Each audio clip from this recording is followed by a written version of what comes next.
Welcome back to my channel. It's time for another anime episode review.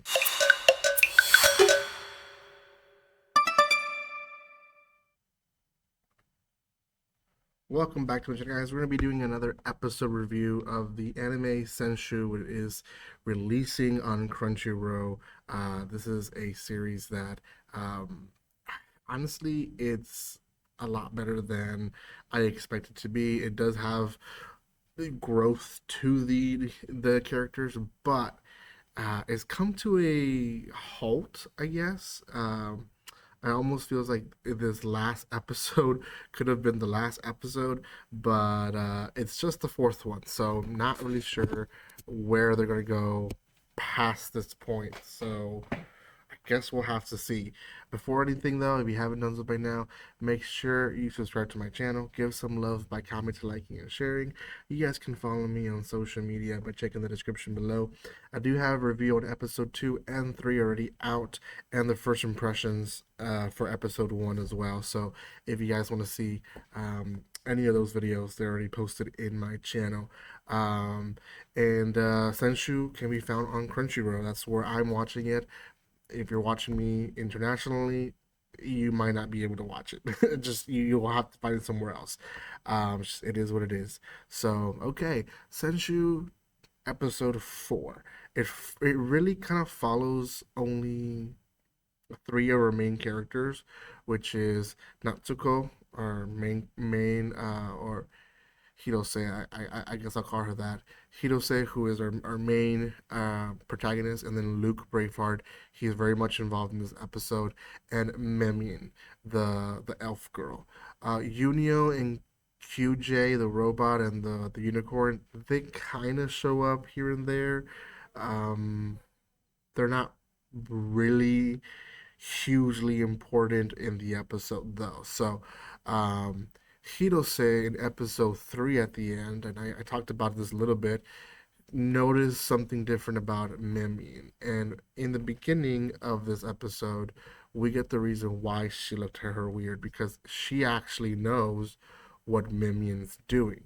And she starts following her, going to her choir practice with these other elves.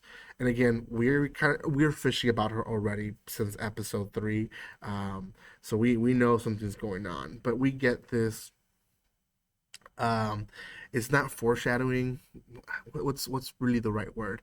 Okay, Hirose can knows the story, right? So she in her mind is imagining of what happens in the story, and basically Luke Breakford loses everyone. The city goes into chaos because they awaken the ultimate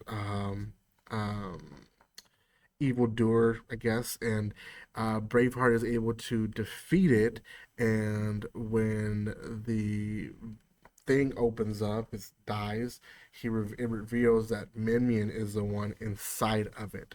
So that's how the movie ends, and Hirose Natsuko knows that. So she knows that Minion, maybe wanting or not wanting in some way or another, is involved. So almost the entirety of this episode is not something that she knows. It's actually background story that is not included in the movie. So there's a lot more to it. Mimin goes into like this cult in the cemetery, and they're definitely singing, but they're doing ritual songs to awaken the monsters. Like they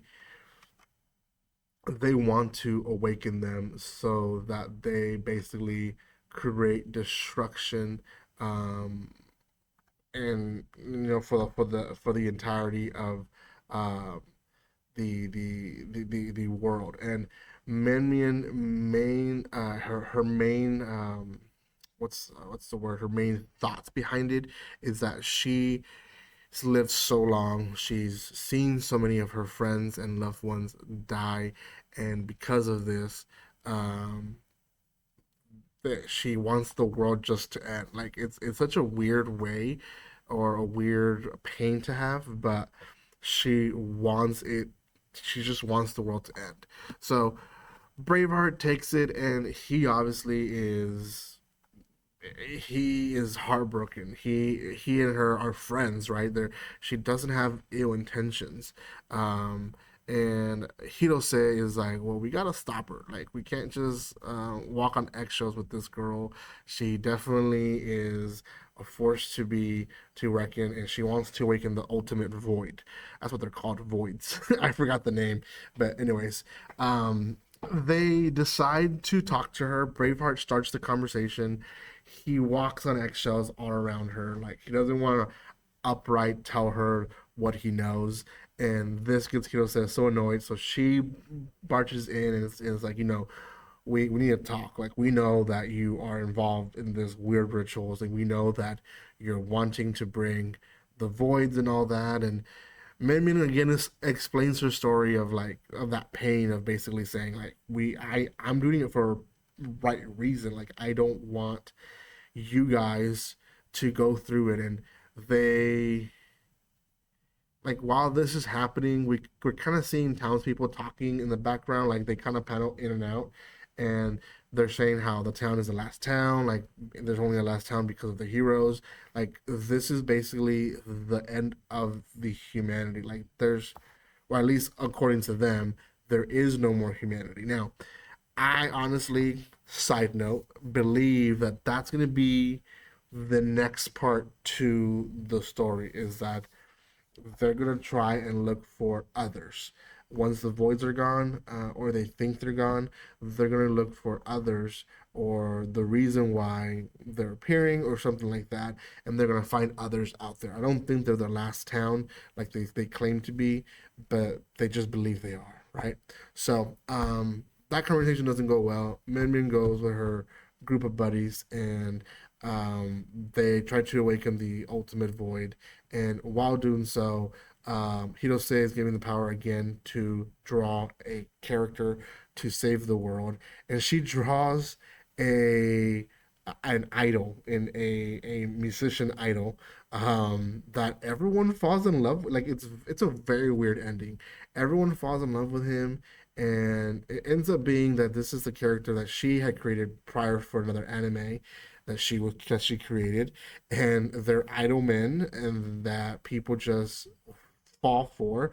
And she tells Memin, even if I die, this character will live on forever. And she's like, oh my gosh, it's very cheesy. Like, the fact that Memin just wanted something to last longer than what a human lifespan is, and the fact that she's finding it in these drawings, she's finding hope in the drawings. It was a little cheesy for my taste, to be honest, but it is what it is. After that, they essentially decide not to do these rituals again, which I still think some are probably going to do them, but they decide not to do it.